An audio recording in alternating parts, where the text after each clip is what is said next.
और अभी हमारे साथ वैशाली जिला के जिला परिषद अध्यक्ष है और ये पिछले 5 साल चुनाव जीतने के बाद बहुत सारा लोगों को देखा जाता है कि चुनाव जीतने के बाद जनता के बीच नज़र नहीं आते हैं। लगातार 5 साल क्षेत्र में बने रहे और जन सुराज पार्टी से 124 लालगंज विधानसभा से उम्मीदवार का दावा ठोक रहे हैं। बात करते हैं कि कितना कारगर होगा।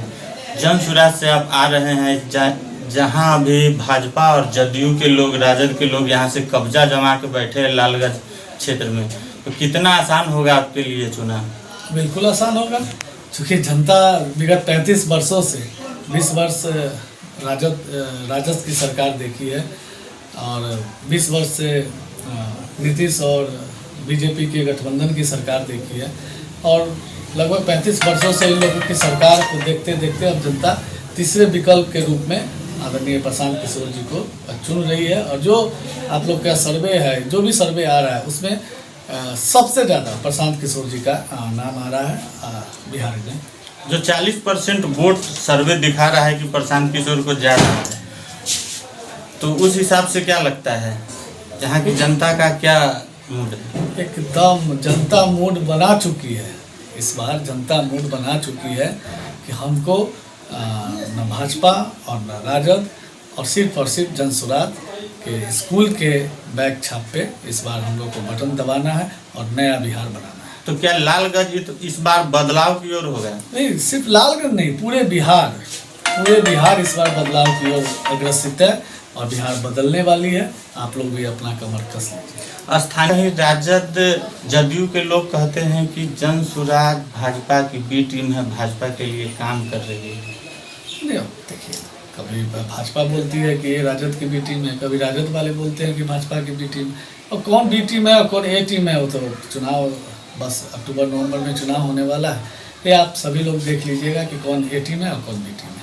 क्या लगता है इस चुनाव में आपको जीतने की कितनी संभावना है? अब बिल्कुल 100% संभावना है, क्योंकि सारे नौजवान जग चुके हैं, महिला जग चुकी है और पुरुष जग चुके हैं। बिहार इस बार पूरे बदलाव के मूड में सभी लोगों ने, सभी जनता ने अपना मन बना लिया है, इसलिए बदलाव निश्चित है। बिहार बदलाव होके ही रहेगा। जनता के सवाल पर प्रशांत किशोर कहते हैं अगर मेरी सरकार बनती है तो 15 मिनट के अंदर शराब को चालू कर दिया जाएगा।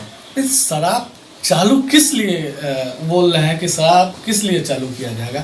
आप देख रहे हैं कि शराबबंदी, बिहार में शराबबंदी है, लेकिन किसी भी जगह पे, किसी भी गांव, किसी भी टोला, किसी भी मोहल्ला में आप जाके देखिए और ऑर्डर कीजिए, आपको एकदम 5 मिनट के अंदर में शराब उपलब्ध हो जाएगी। होम डिलीवरी हो जाता है। होम डिलीवरी हो जाता है। तो जो टैक्स हम बचा रहे हैं, मतलब ये सरकार के खजाने में न जाके यहाँ के अफसर लोगों के पॉकेट में जा रहा है, उस टैक्स, जो टैक्स शराब चालू हो जाएगा, उससे जो टैक्स आएगा उससे हम लोग गरीब और असहाय लोगों को मदद के रूप में लाएंगे, शिक्षा व्यवस्था पर खर्च करेंगे, स्वास्थ्य व्यवस्था पर खर्च करेंगे। इसलिए शराबबंदी जो प्रशांत जी कह रहे हैं कि हम शराब खुलवाएंगे, यही बीजेपी की सरकार है, यही बगल में यूपी में बीजेपी की सरकार है, वहाँ पर शराब खुलेआम बिक रही है।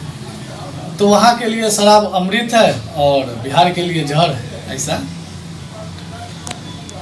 कहीं ना कहीं जनता ये कहती है कि लालगंज विधानसभा जो है वो साव बनिया का सीट था, लोगों ने इस पर ध्यान नहीं दिया और दूसरे के खेमे में चला गया। आप उसी समुदाय से आते हैं, तो क्या इस बार उस जाति के लोग आपके साथ होंगे? नहीं, देखिए, शुरू से ही जो वैश्य समाज का मतलब सीट तो एक परंपरागत सीट होती है, तो शुरू से ही वैश्य परिवार से यहाँ पर 3 विधायक रह चुके हैं और वैश्य परिवार पे सारे समाज के लोग, चाहे स्वर्ण जाति हो, अति पिछड़ा हो, दलित हो, महादलित हो, सभी लोग वैश्य समाज पे विश्वास करते हैं और 3 बार उनको विधायक भी बनाए हैं। इसलिए हमें पूरा विश्वास है कि इस बार भी सभी लोग सपोर्ट करेंगे।